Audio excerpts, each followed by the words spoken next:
본격적으로 정치판에 뛰어들 윤석열 전 검찰총장의 가장 큰 정치적 자산은 반문 진영을 대표한다는 이미지입니다. 이를 바탕으로 대선 주자 지지율 1위까지 치고 올라간 것으로 분석되는데 대선 주자가 갖춰야 할 국가 경영 능력이나 시대 정신을 보여줄 수 있을까에 대해선 아직은 물음표입니다. 이대건 기자가 보도합니다.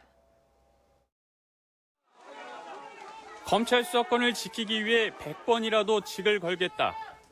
윤석열 전 총장이 이 같은 언론 인터뷰를 하고 다음 날 찾은 곳이 바로 대구입니다.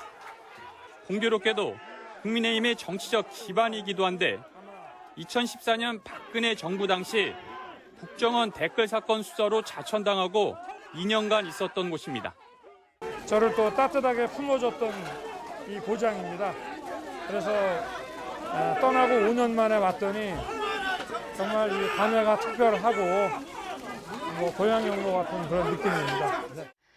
그리고 다음 날 실제 총장직을 던지며 정치인 윤석열로서의 행보를 예고했습니다.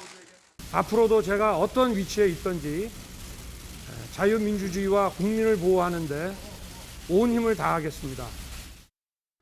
언론 인터뷰에서 대구 방문, 그리고 사의 표명까지 3일간 사실상의 대선 출정식을 한 셈입니다. 직을 던지자마자 여야 전체 대선 주자 가운데 1위로 단숨에 올라섰습니다. 문재인 대통령 지지율과 반대 움직임을 보였던 이전과 크게 다르지 않은 양상입니다.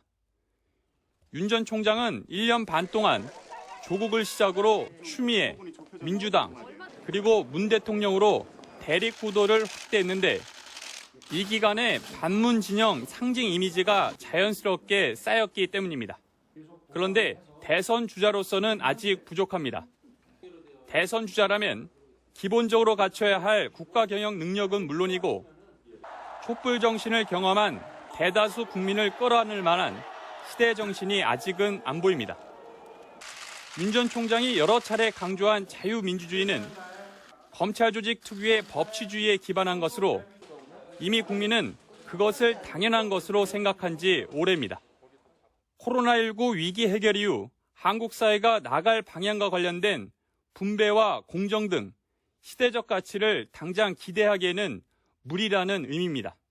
자기 역량을 최대한도로 발휘할 수 있는 방법이 뭐가 있느냐를 홀로서 깊이 생각하지 않겠나 이렇게 생각을 해요. 4월 보궐선거는 기존 정치권이 첨예하게 맞붙는 만큼 윤 전 총장이 그 전에 정치판에 바로 뛰어들긴 힘들어 보입니다. 선거 이후 행보를 봐야 반기문, 황교안처럼 반짝 정치인으로 끝날지 아니면 확실한 야권 주자로 우뚝 설지 어느 정도 가늠할 수 있을 것으로 보입니다. YTN 이대훈입니다.